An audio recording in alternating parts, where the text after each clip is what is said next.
Olá pessoal, aqui é o professor Marcelo Manzato. Eu sou o professor responsável, né, pela disciplina de programação de computadores pela Univesp. E esse material, pessoal, é para fazer uma breve revisão aí sobre o conteúdo, né, que vocês viram nessa disciplina desse oferecimento agora de 2019, né, da disciplina de programação de computadores, tá? Então, pessoal, vamos ver aqui um pouquinho sobre alguns pontos, né, que foram levantados por vocês, né, algumas dúvidas, né, algumas dificuldades, tá? Então, a gente vai ver um pouquinho aqui sobre a linguagem Java em si, né? Depois, a gente vai revisar sobre os conceitos de condicionais e laços, né, de linguagem de programação. Depois a gente vai ver um pouquinho sobre arranjos e matrizes, classes e objetos, né? E depois eu vou falar um pouquinho sobre a classe string, né? Que é uma classe especial aí do Java, que também acaba gerando um pouquinho de dúvida, tá? Bom, então um breve histórico aqui sobre a linguagem Java, né? A linguagem Java foi criada pela Sun Microsystems, né? E em 95, tá? E sendo que a Sun hoje ela pertence à Oracle, tá? Então, desde aquela época, né, a linguagem Java tem existido, né, e tem se popularizado, né, ao longo do tempo, tá? Algumas vantagens da linguagem Java é que ela é independente de plataforma, então quer dizer, você pode rodar os programas em Java em ambiente Unix, Windows, tá? Então acaba sendo independente da plataforma do sistema operacional que você vai executar os programas, tá? E também ela é orientada a objetos, tá? Então quer dizer que você pode trabalhar com os conceitos de programação orientada a objeto com a linguagem Java, tá? Bom, na linguagem Java, tá? Então, como é que é a organização, né? Então, o programa ele é composto por uma ou mais classes, tá? Uma classe contém um ou mais métodos, né? E o método contém os comandos de programa, né? Que vão, de fato, fazer a execução lá do teu programa, né? E além disso, né, toda aplicação Java ela tem que ter um método main, tá? Onde esse método main aqui é o que vai, da onde, né, o programa vai começar a execução, tá bom? Bom, então aqui a gente tem um breve esqueminha, né, de como é organizado, né, uma classe em Java, tá? Então a gente tem aqui um modificador de acesso, public, a palavra-chave class, o nome do programa, meu programa nesse caso, lembrando que letras maiúsculas diferem de letras minúsculas, né? E também esse nome que você dá para essa classe, ela tem que ser o mesmo nome do arquivo, tá? Então nesse caso aqui, meu programa.java teria que ser o nome do arquivo que estaria armazenando esse código, né? Tá? Então aí comentários, né, aqui em verde, tá? Aqui dentro, entre chaves, a gente tem o corpo da classe, tá? Aqui a gente tem um outro exemplo, né, onde, no caso dessa classe aqui, a gente tem o método main, tá? Então, todo método main tem que seguir essa sintaxe, né? Public, static, void, main, string, abre e fecha colchete, args, tá? Então, tem esse nome grande aí, né? Mas a gente tem que usar ele aí, não tem como fugir disso, tá? Aí dentro desse método a gente tem aqui o corpo, né, do programa principal. Então a partir daqui é onde o programa vai executar, né? E aqui a gente tem um exemplo, né, de um exemplo bem simples, né, de um programa em Java, tá? Então eu criei aqui uma classe chamada de Hello World App, tá? Onde apenas tem o método main, e dentro desse método main a gente tem aqui um comando para imprimir um texto na tela, tá? Bom, a linguagem Java, então, como eu falei, ela é independente de plataforma. Então, quer dizer que a gente consegue executar esse nosso programa em diferentes plataformas, né, sistemas operacionais. E para isso, como que é realizado, né, a compilação de um programa em Java, né? Então, acontece que existe duas fases, né? Existem duas fases aqui na nossa compilação, tá? A primeira delas é onde o nosso programa que está em código-fonte, né, .java aqui, ele vai ser compilado para gerar uma linguagem de baixo nível, tá? Tem uma extensão .class, tá? E a partir dessa linguagem de baixo nível, a gente tem aqui uma máquina virtual, que é a JVM, tá? Que vai fazer a interpretação, tá? Desse código aqui em baixo nível para realizar a execução do nosso programa. Tá?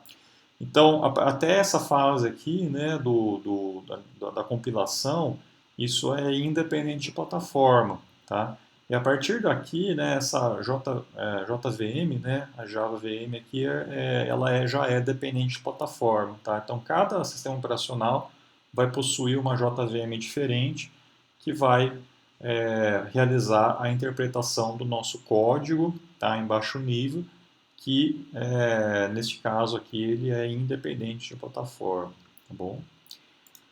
Bom, aqui a gente tem então alguns conceitos, né, que vocês viram na disciplina. Então tem os laços de repetição, né, estruturas condicionais.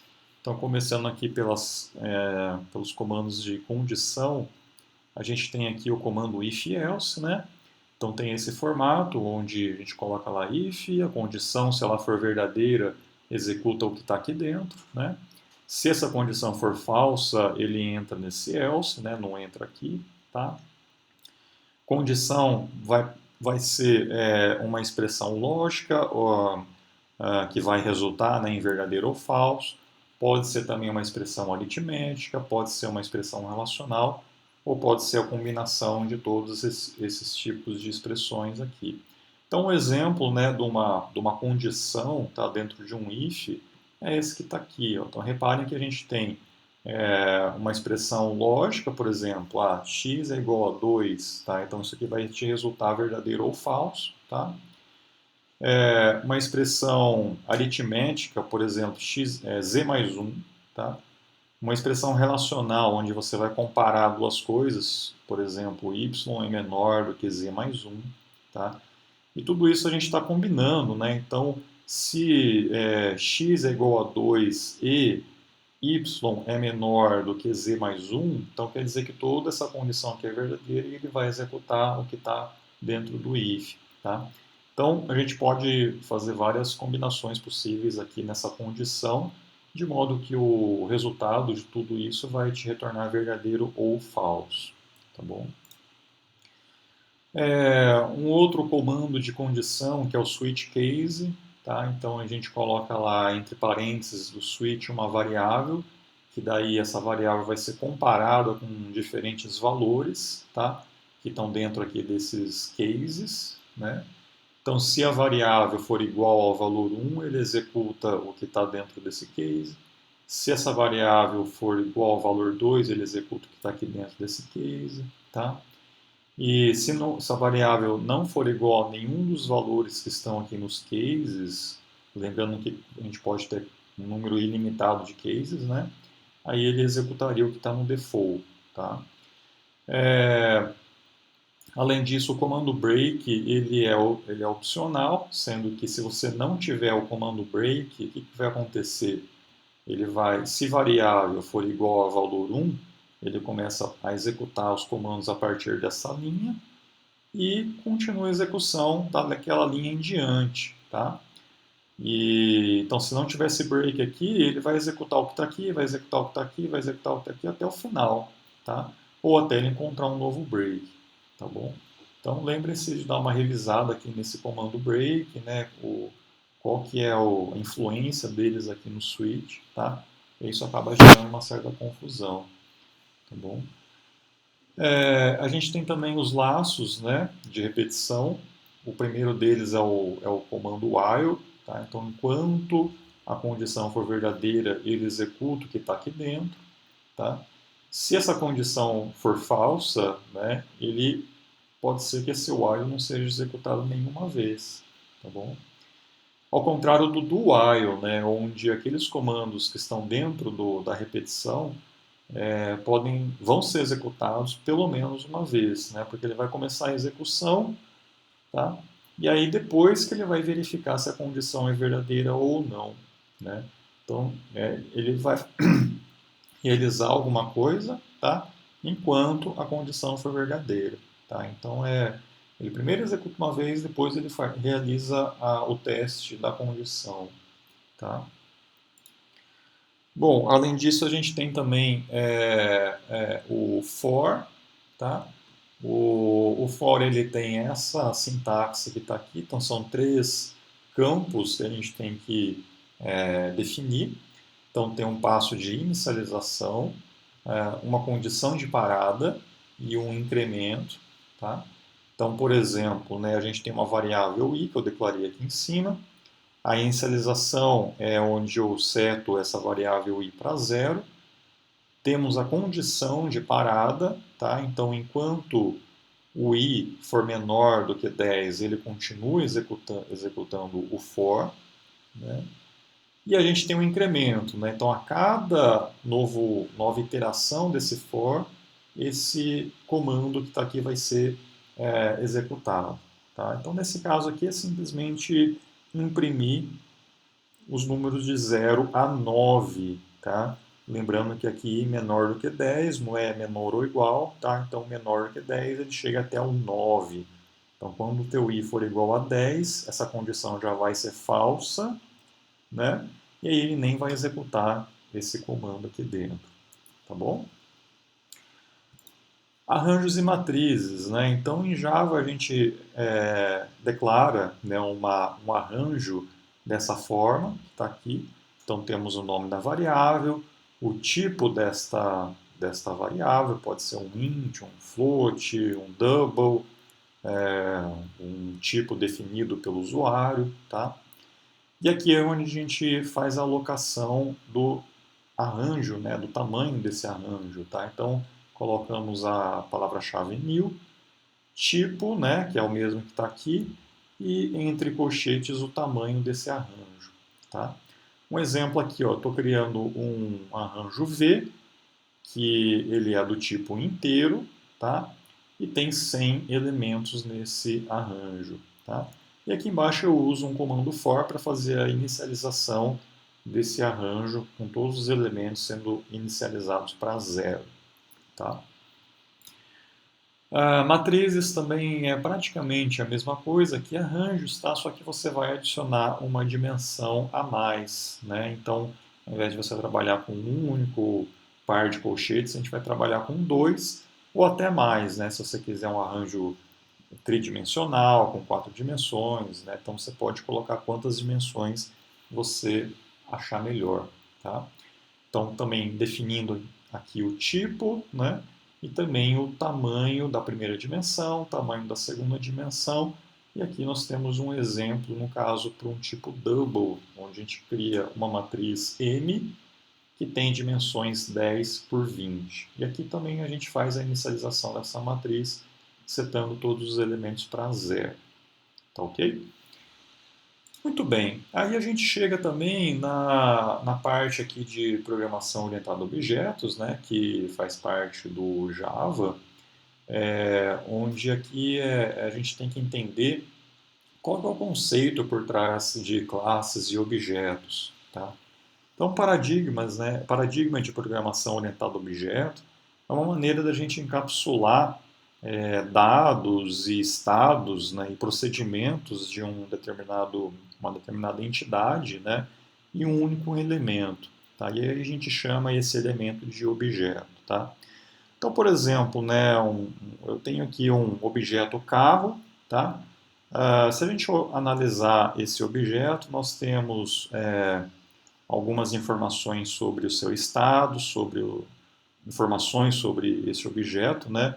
Então, por exemplo, a velocidade atual, o nível de combustível, o modelo ou a cor deste carro e assim por diante, tá? Então, são informações que descrevem esse objeto carro. A gente tem também alguns procedimentos, né, ou métodos desse objeto, né? Então, o que um carro pode fazer? Ele pode, por exemplo, acelerar, ele pode frear, pode buzinar, pode virar para a direita, virar para a esquerda, tá? Então são várias informações que descrevem tanto o estado deste objeto, como também o seu comportamento, né? O que esse objeto pode realizar. E a partir desse princípio, né, de programação orientada a objetos, a gente pode usar isso na nossa programação. Então, por exemplo, aqui nós temos um exemplo de uma classe que define uma entidade data, tá?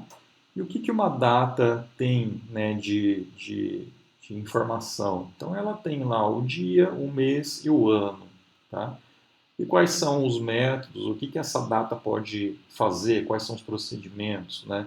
Então, por exemplo, a gente poderia ter um método que vai informar para a gente qual que é o dia que essa data armazena, ou pode ter um outro método que vai setar, né, essas informações, né, de dia, mês e ano, tá? Então aqui eu tenho um exemplo então de uma classe em Java que representa uma entidade data, tá? Para a gente utilizar, né, a gente sempre, no nosso programa principal, né, a gente define então uma variável daquele tipo data, que é o mesmo que está aqui, né, e instanciamos então esse objeto com a palavra new, tá? Então new data, com isso a variável d ela já vai ser um objeto, tá? Então lembrando que classe é uma representação como essa e um objeto é uma instanciação dessa classe, tá? E a partir desse d, né, desse objeto, a gente pode chamar os métodos, tá? Então, por exemplo, se eu uso d.setData, a gente vai setar então as informações desta data, desse objeto D. Então, por exemplo, dia vai receber o valor 5, mês vai receber o valor 6 e ano vai receber o valor 2019. Tá? E a partir desse D também a gente consegue chamar outros métodos, por exemplo, d.getDia. Então a função getDia nos retorna um inteiro, que é a informação do dia, e aqui eu estou mandando imprimir, né, esse valor dia aqui na tela. Tá? Muito bem. Uma outra informação importante também, né, que seria importante vocês saberem, tá? Como a gente usa construtores em Java. Tá? Então aqui nós temos um outro exemplo, né, que representa uma entidade retângulo, tá? Classe retângulo.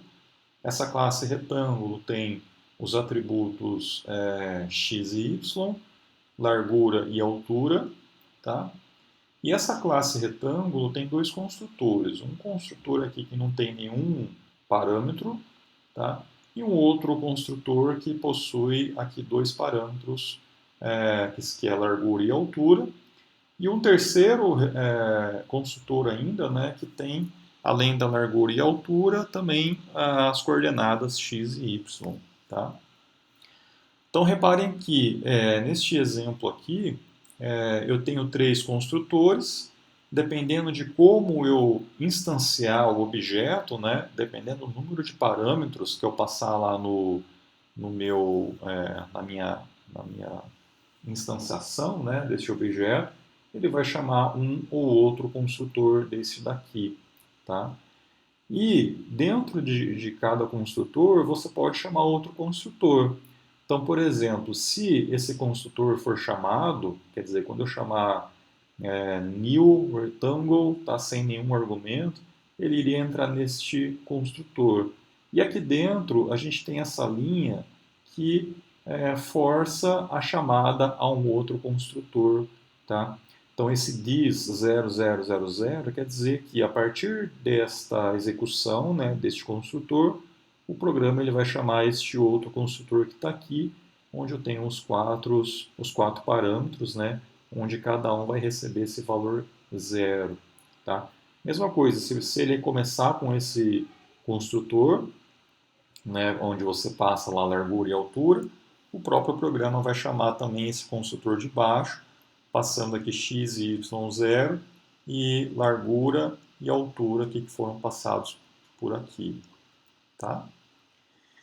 E por fim, pessoal, a gente tem aqui algumas informações, né, sobre a classe string em Java, tá? Essa classe string ela é especial, tá? Porque ela permite a gente manipular informações sobre string, né? Sequência de caracteres, tá? De diferentes formas, tá? Em Java. Então isso acaba facilitando bastante, né, o usuário, tá? Para ele manipular strings, tá? Então, por exemplo, eu posso criar uma string dessa maneira, tá? Ou eu posso criar uma string chamando, né, explicitamente uma, ah, uma instanciação, né, do objeto string com um new, como aqui, tá? Posso fazer concatenação de strings, né, dessa maneira, tá?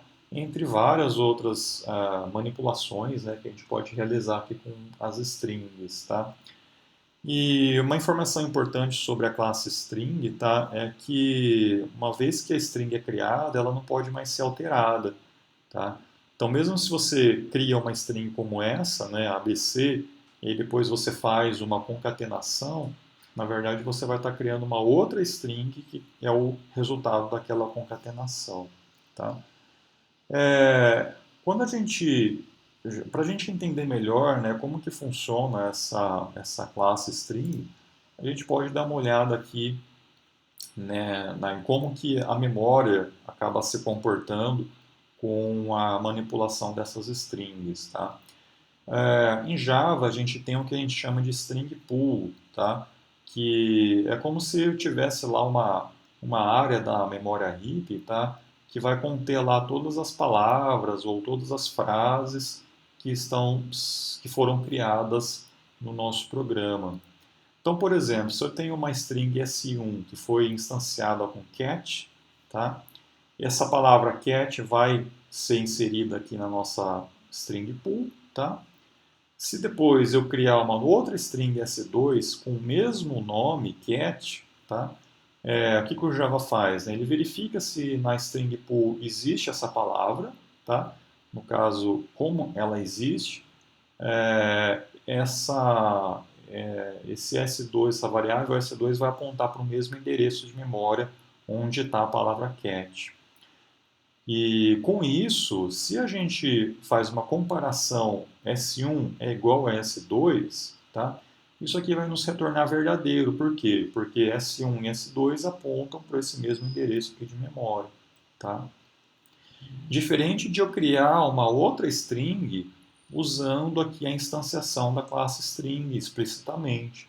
Então, se eu crio uma S3 new string cat, aqui neste caso ele não vai usar a string pool, tá? O que ele vai fazer? Ele vai criar o objeto mesmo separado na memória, tá?